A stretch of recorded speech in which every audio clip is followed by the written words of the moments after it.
Great Expectations by Charles Dickens. Chapter 1. My father's family name being Pirrup, and my Christian name Philip, my infant tongue could make of both names nothing longer or more explicit than Pip. So I called myself Pip, and came to be called Pip. I give Pirrup as my father's family name, on the authority of his tombstone and my sister, Mrs. Joe Gargery, who married the blacksmith. As I never saw my father or my mother, and never saw any likeness of either of them, for their days were long before the days of photographs, my first fancies regarding what they were like were unreasonably derived from their tombstones. The shape of the letters on my father's gave me an odd idea that he was a square, stout, dark man with curly black hair. From the character and turn of the inscription, also Georgiana, wife of the above, I drew a childish conclusion that my mother was freckled and sickly. To 5 little stone lozenges, each about 1.5 feet long, which were arranged in a neat row beside their grave, and were sacred to the memory of 5 little brothers of mine, who gave up trying to get a living exceedingly early in that universal struggle, I am indebted for a belief I religiously entertained, that they had all been born on their backs with their hands in their trousers' pockets, and had never taken them out in this state of existence. Ours was the marsh country, down by the river, within, as the river wound, 20 miles of the sea. My first most vivid and broad impression of the identity of things seems to me to have been gained on a memorable raw afternoon towards evening. At such a time, I found out for certain that this bleak place, overgrown with nettles, was the churchyard, and that Philip Pirrup, late of this parish, and also Georgiana, wife of the above, were dead and buried, and that Alexander, Bartholomew, Abraham, Tobias, and Roger, infant children of the aforesaid, were also dead and buried, and that the dark flat wilderness beyond the churchyard, intersected with dykes and mounds and gates, with scattered cattle feeding on it, was the marshes, and that the low leaden line beyond was the river, and that the distant savage lair from which the wind was rushing was the sea, and that the small bundle of shivers growing afraid of it all, and beginning to cry, was Pip. "Hold your noise!" cried a terrible voice, as a man started up from among the graves at the side of the church porch. "Keep still, you little devil, or I'll cut your throat." A fearful man, all in coarse grey, with a great iron on his leg, a man with no hat, and with broken shoes, and with an old rag tied round his head, a man who had been soaked in water, and smothered in mud, and lamed by stones, and cut by flints, and stung by nettles, and torn by briars, who limped and shivered and glared and growled, and whose teeth chattered in his head as he seized me by the chin. "Oh, don't cut my throat, sir," I pleaded in terror. "Pray, don't do it, sir." "Tell us your name," said the man. "Quick." "Pip, sir." "Once more," said the man, staring at me. "Give it mouth." "Pip, sir." "Show us where you live," said the man. "Point out the place." I pointed to where our village lay, on the flat inshore among the alder trees and pollards, a mile or more from the church. The man, after looking at me for a moment, turned me upside down, and emptied my pockets. There was nothing in them but a piece of bread. When the church came to itself, for he was so sudden and strong that he made it go head over heels before me, and I saw the steeple under my feet. When the church came to itself, I say, I was seated on a high tombstone, trembling, while he ate the bread ravenously. "You young dog," said the man, licking his lips, "what fat cheeks you have got." I believe they were fat, though I was at that time undersized for my years and not strong. "Darn me if I couldn't eat 'em," said the man, with a threatening shake of his head. "And if I hadn't half a mind to't." I earnestly expressed my hope that he wouldn't, and held tighter to the tombstone on which he had put me, partly to keep myself upon it, partly to keep myself from crying. "Now, look'ee here," said the man. "Where's your mother?"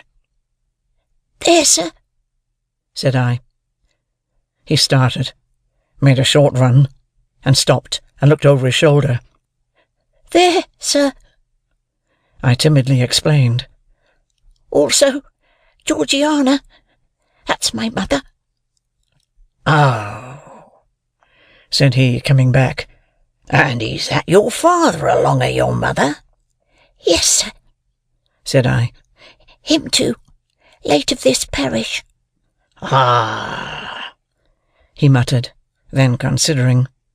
"Who do you live with? Supposing you're kindly let to live, which I han't made up my mind about." "My sister, sir. Mrs. Joe Gargery, wife of Joe Gargery, the blacksmith, sir." "Blacksmith, eh?" said he, and he looked down at his leg. After darkly looking at his leg and me several times, he came closer to my tombstone, took me by both arms, and tilted me back as far as he could hold me, so that his eyes looked most powerfully down into mine, and mine looked most helplessly up into his. "Now, look'ee here," he said. "The question being whether you're to be let to live. You know what a file is?" "Yes, sir." "And you know what whittles is?" "Yes, sir." After each question, he tilted me over a little more, so as to give me a greater sense of helplessness and danger.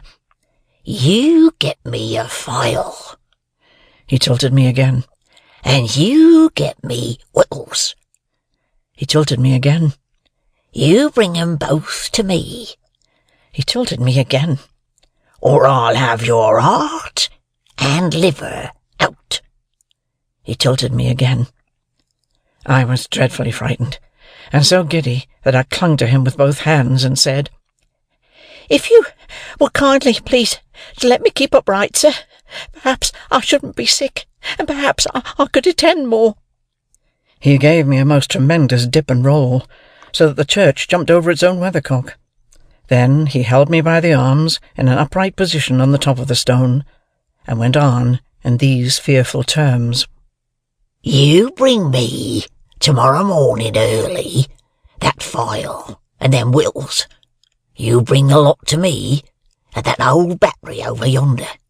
You do it, and you never dare to say a word, or dare to make a sign concerning your having seen such a person as me, or any person somever, and you shall be let to live. You fail, or you go from my words in any particular, no matter how small it is, and your heart and your liver shall be tore out, roasted, and ate. Now, I ain't alone, as you may think I am. There's a young man hid with me, in comparison with which young man I am an angel. That young man hears the words I speak. That young man has a secret way, peculiar to himself, of getting at a boy, and at his heart, and at his liver. It is in vain for a boy to attempt to hide himself from that young man. A boy may lock his door, may be warm in bed, may tuck himself up, may draw the clothes over his head, may think himself comfortable and safe, but that young man will softly creep and creep his way to him and tear him open. I'm a-keeping that young man from harming of you at the present moment, with great difficulty. I find it very hard to hold that young man off of your inside. Now, what do you say?" I said that I would get him the file, and I would get him what broken bits of food I could, and I would come to him at the battery early in the morning. "Say, Lord strike you dead if you don't," said the man. I said so, and he took me down. "Now," he pursued, "you remember what you've undertook, and you remember that, young man, and you get home." Good night, sir," I faltered. "Much of that," said he, glancing about him over the cold wet flat. "I wish I was a frog, or a eel." At the same time, he hugged his shuddering body in both his arms, clasping himself as if to hold himself together, and limped towards the low church wall. As I saw him go, picking his way among the nettles and among the brambles that bound the green mounds, he looked in my young eyes as if he were eluding the hands of the dead people, stretching up cautiously out of their graves to get a twist upon his ankle and pull him in. When he came to the low church wall, he got over it, like a man whose legs were numbed and stiff, and then turned round to look for me. When I saw him turning, I set my face towards home and made the best use of my legs. But presently I looked over my shoulder, and saw him going on again towards the river, still hugging himself with both arms, and picking his way with his sore feet among the great stones dropped into the marshes here and there, for stepping places when the rains were heavy or the tide was in. The marshes were just a long black horizontal line then, as I stopped to look after him, and the river was just another horizontal line, not nearly so broad nor yet so black, and the sky was just a row of long, angry red lines and dense black lines intermixed. On the edge of the river, I could faintly make out the only two black things in all the prospect that seemed to be standing upright. One of these was the beacon by which the sailors steered, like an unhooped cask upon a pole, an ugly thing when you were near it. The other a gibbet, with some chains hanging to it, which had once held a pirate. The man was limping on towards this latter, as if he were the pirate come to life, and come down, and going back to hook himself up again. It gave me a terrible turn when I thought so, and as I saw the cattle lifting their heads to gaze after him, I wondered whether they thought so too. I looked all round for the horrible young man, and could see no signs of him. But now I was frightened again, and ran home without stopping. Chapter 2. My sister, Mrs. Joe Gargery, was more than 20 years older than I, and had established a great reputation with herself and the neighbours, because she had brought me up by hand. Having at that time to find out for myself what the expression meant, and knowing her to have a hard and heavy hand, and to be much in the habit of laying it upon her husband as well as upon me, I supposed that Joe Gargery and I were both brought up by hand. She was not a good-looking woman, my sister, and I had a general impression that she must have made Joe Gargery marry her by hand. Joe was a fair man, with curls of flaxen hair on each side of his smooth face, and with eyes of such a very undecided blue that they seemed to have somehow got mixed with their own whites. He was a mild, good-natured, sweet-tempered, easy-going, foolish, dear fellow, a sort of Hercules in strength, and also in weakness. My sister, Mrs. Joe, with black hair and eyes, had such a prevailing redness of skin that I sometimes used to wonder whether it was possible she washed herself with a nutmeg grater instead of soap. She was tall and bony, and almost always wore a coarse apron, fastened over her figure behind with 2 loops, and having a square, impregnable bib in front, that was stuck full of pins and needles. She made it a powerful merit in herself, and a strong reproach against Joe, that she wore this apron so much, though I really see no reason why she should have worn it at all, or why, if she did wear it at all, she should not have taken it off every day of her life. Joe's forge adjoined our house, which was a wooden house, as many of the dwellings in our country were, most of them at that time. When I ran home from the churchyard, the forge was shut up, and Joe was sitting alone in the kitchen. Joe and I being fellow sufferers, and having confidences as such, Joe imparted a confidence to me the moment I raised the latch of the door and peeped in at him, opposite to it, sitting in the chimney corner. "Mrs. Joe has been out a dozen times looking for you, Pip, and she's out now, making it a baker's dozen. Is she? Yes, Pip, said Joe. And what's worse, she's got Tickler with her. At this dismal intelligence, I twisted the only button on my waistcoat round and round and looked in great depression at the fire. Tickler was a wax-ended piece of cane, worn smooth by collision with my tickled frame. "She sot down," said Joe, "and she got up, and she made a grab at Tickler, and she rampaged out. That's what she did," said Joe, slowly clearing the fire between the lower bars of the poker, and looking at it. "She rampaged out, Pip."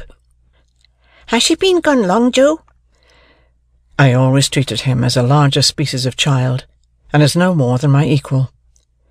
"Well," said Joe, glancing up at the Dutch clock, "she's been on the rampage, this last spell, about 5 minutes, Pip. She's a-comin'. Get behind the door, old chap, and have the jack-towel betwixt you." I took the advice. My sister, Mrs. Joe, throwing the door wide open, and finding an obstruction behind it, immediately divined the cause, and applied Tickler to its further investigation. She concluded by throwing me, I often served as a connubial missile, at Joe, who, glad to get hold of me on any terms, passed me on into the chimney, and quietly fenced me up there with his great leg. "Where have you been, you young monkey?" said Mrs. Joe, stamping her foot. "Tell me directly what you been doing to wear me away with fret and fright and worrit, or I'd have you out of that corner if you was 50 pips, and he was 500 gargeries." "I've only been to the churchyard," said I from my stool, crying and rubbing myself. "Churchyard?" repeated my sister. "If it warn't for me, you'd have been to the churchyard long ago, and stayed there. Who brought you up by hand?" "You did," said I. "And why did I do it, I should like to know?" exclaimed my sister. I whimpered. "I don't know." "I don't," said my sister. "I'd never do it again, I know that. I may truly say I've never had this apron of mine off since born you were.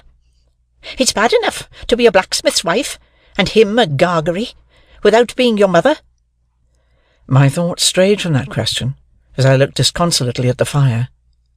For the fugitive out on the marshes with the iron leg, the mysterious young man, the file, the food, and the dreadful pledge I was under to commit a larceny on those sheltering premises, rose before me in the avenging coals.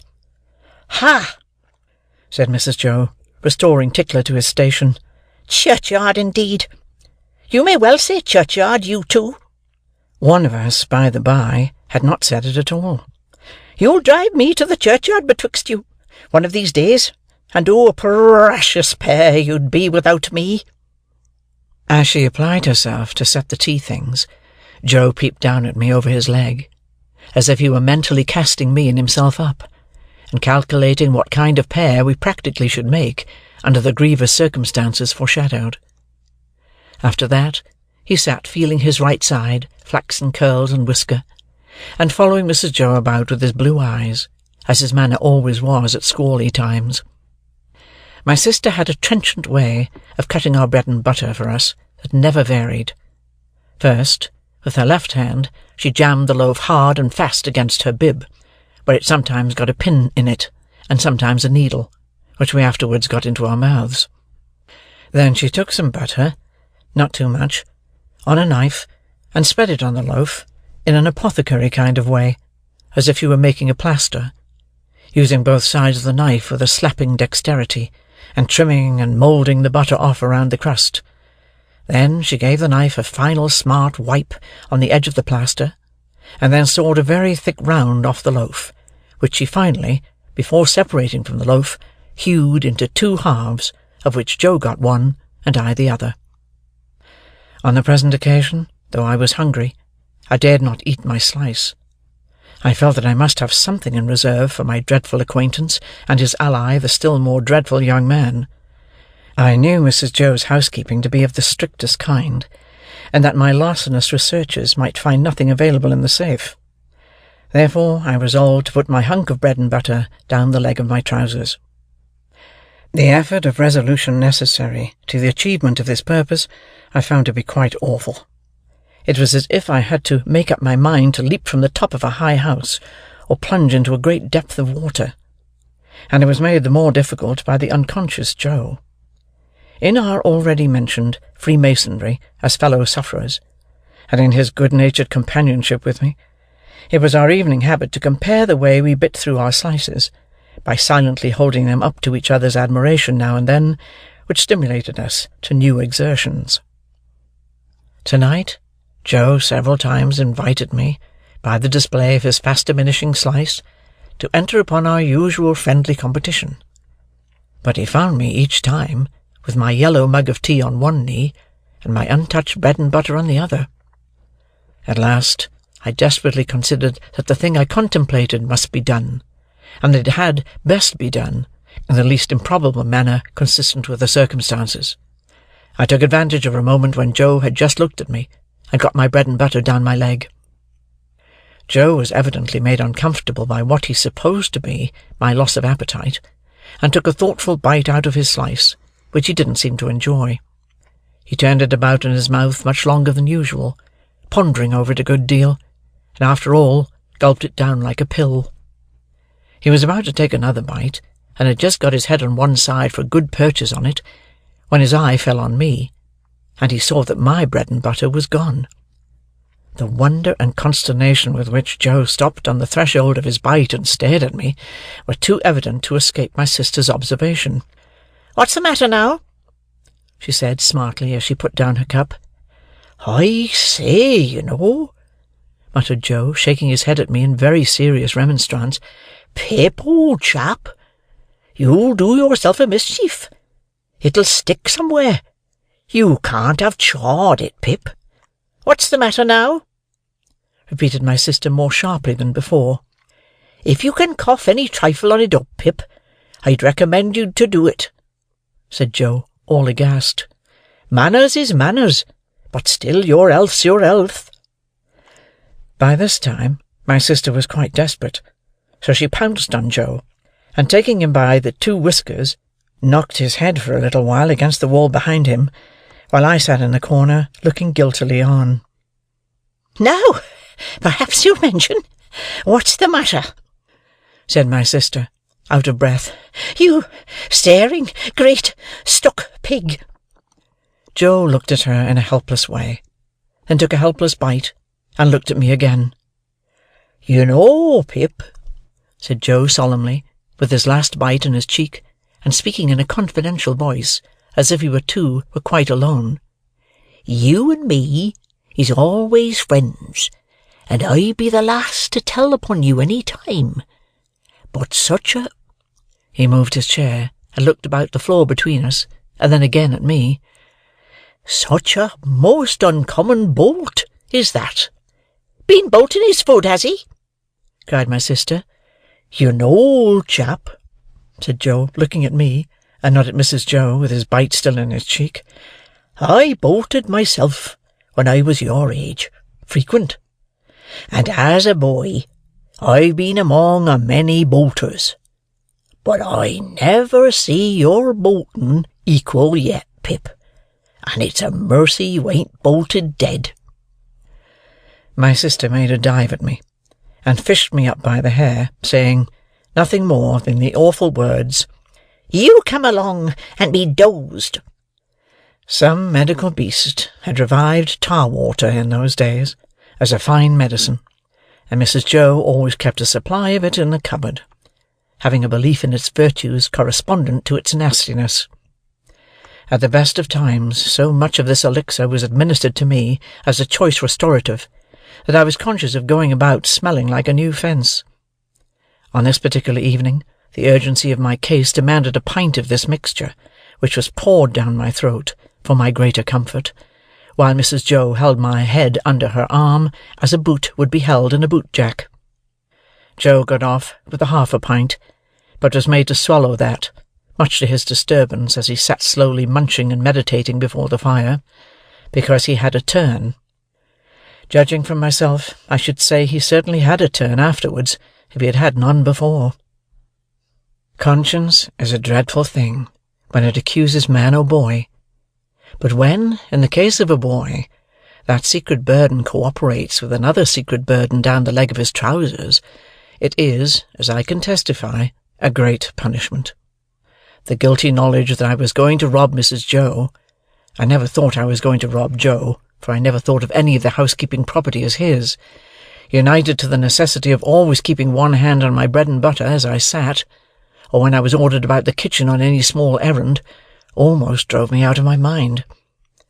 Then, as the marsh winds made the fire glow and flare, I thought I heard the voice outside of the man with the iron on his leg who had sworn me to secrecy, declaring that he couldn't and wouldn't starve until tomorrow, but must be fed now.